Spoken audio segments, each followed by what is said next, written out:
क्या होगा अगर कोई ब्लैक होल में गिर जाए? इस सवाल का जवाब शायद उससे कहीं ज्यादा अजीब है जितना कोई सोच सकता है। चलिए पता लगाते हैं। जरा सोचिए, क्या स्पेस में कुछ ऐसा हो सकता है जो इतना इतना ज्यादा पावरफुल हो कि उससे लाइट मतलब रोशनी तक बचकर ना निकल पाए? हाँ, ऐसी चीज है और उसे हम कहते हैं ब्लैक होल।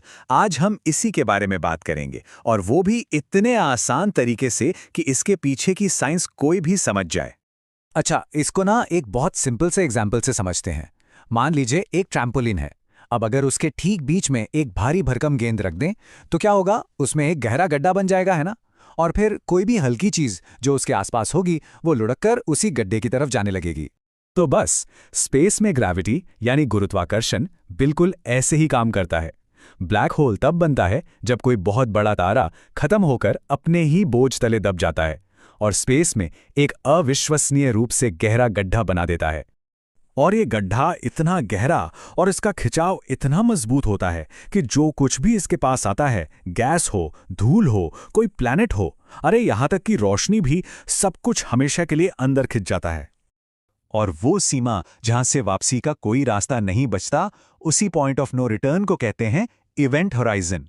और एक बार किसी ने वो लाइन पार कर ली तो समझिए, सफर हमेशा हमेशा के लिए खत्म। लेकिन सबसे कमाल की और हैरान करने वाली बात तो अब आ रही है। इस इवेंट होराइजन के पास टाइम यानी कि समय खुद धीमा पड़ जाता है।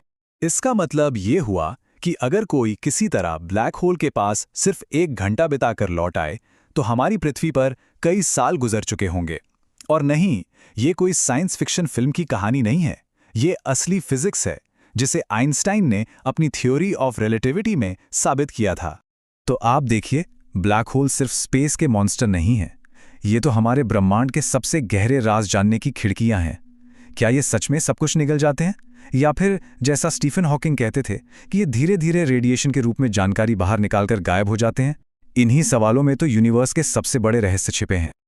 और यही बातें हमें सोचने पर मजबूर करती हैं कि आखिर ये ब्लैक होल्स अपने अंदर और न जाने कौन-कौन से रहस्य छुपाए हुए हैं।